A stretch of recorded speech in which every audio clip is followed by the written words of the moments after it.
what the sky says, but will ensure that the sky delivers that which they promised to the ground. And the esteemed members of parliament are representing different regions.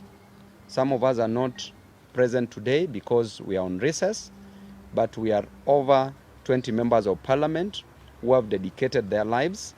They have agreed, they want to toil and moil, and they will never sit on their hands to see Kenyans suffer.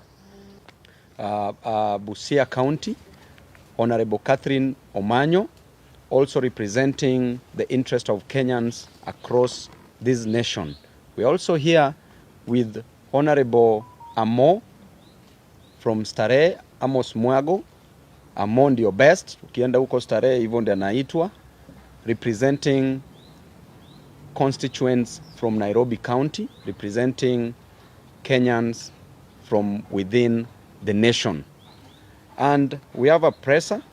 Each member of parliament here will be given an opportunity to speak about issues, the state of the nation, matters affecting Kenyans, the issues of concern. We have a presser that I will read.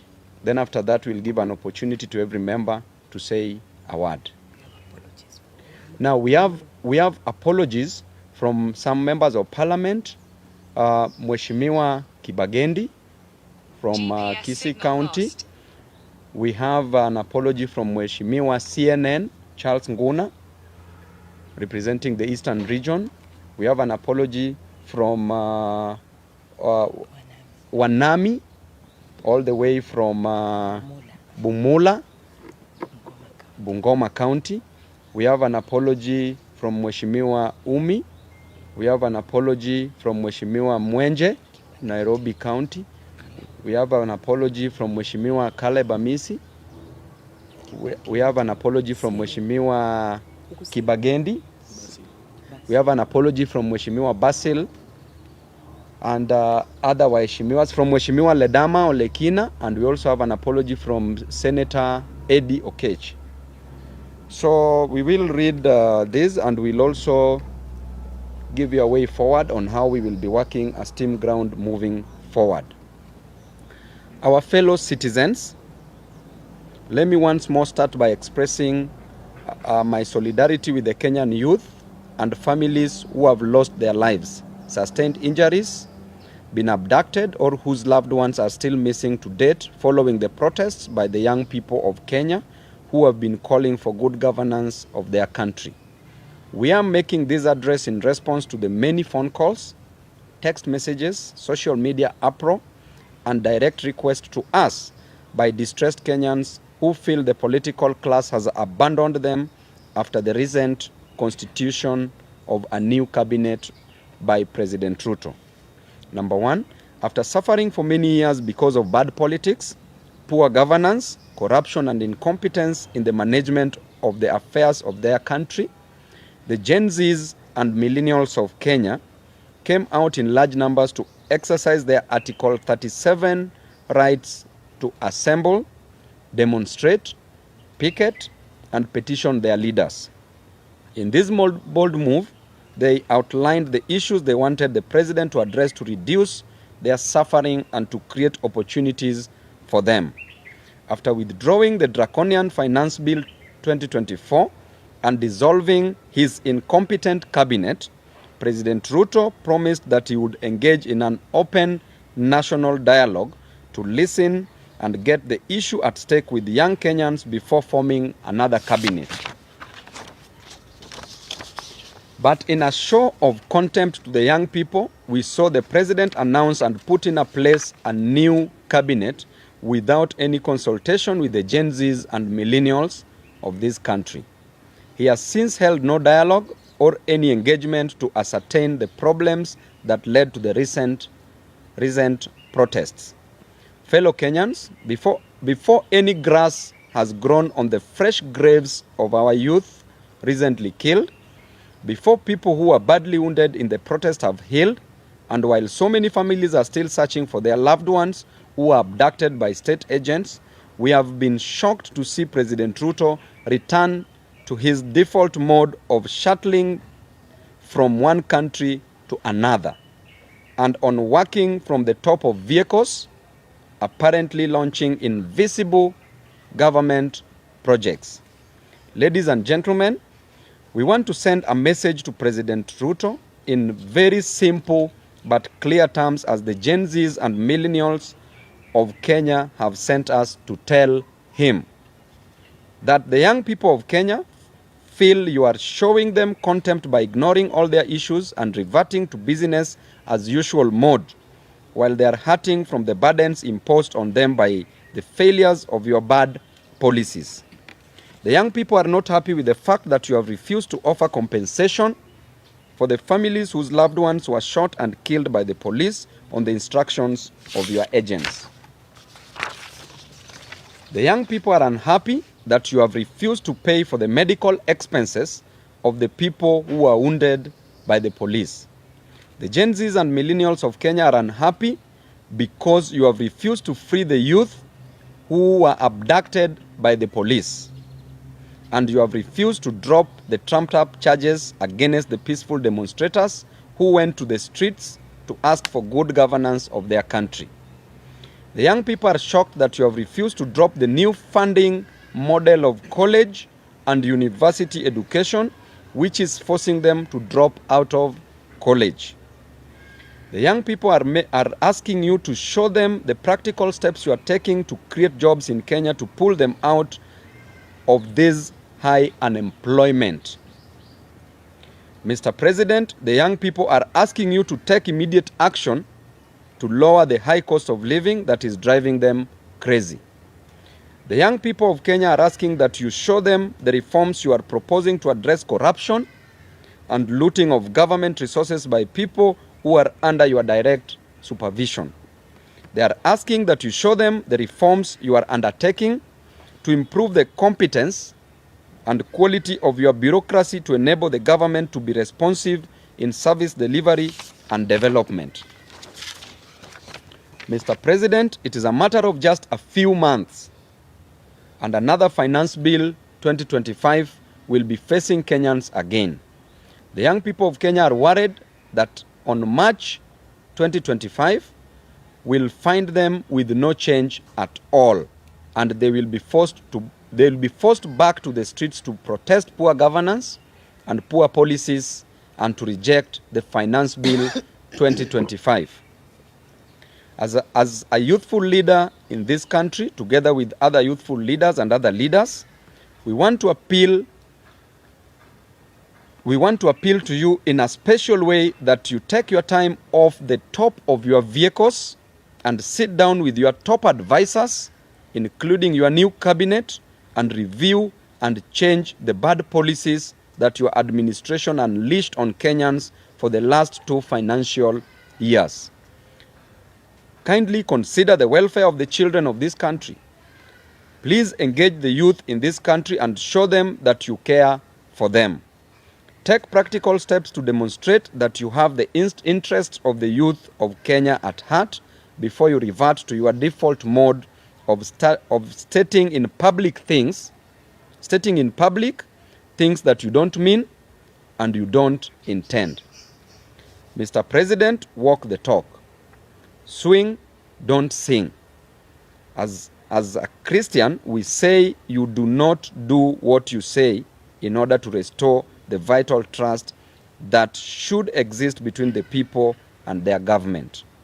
We want to remind you of the words of J.F. Kennedy, that those who make peaceful revolutions impossible make violent revolutions inevitable.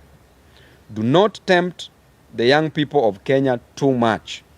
They have given you a break to reassess your priorities and get things right. They are shocked that you can't get anything right. And lastly, I want to say that should you fail to deliver to Kenyans, there's only one person that I know that will be easily defeated in 2027. Defeating you, Mr. Ruto, in 2027 will be easier than reciting vowels.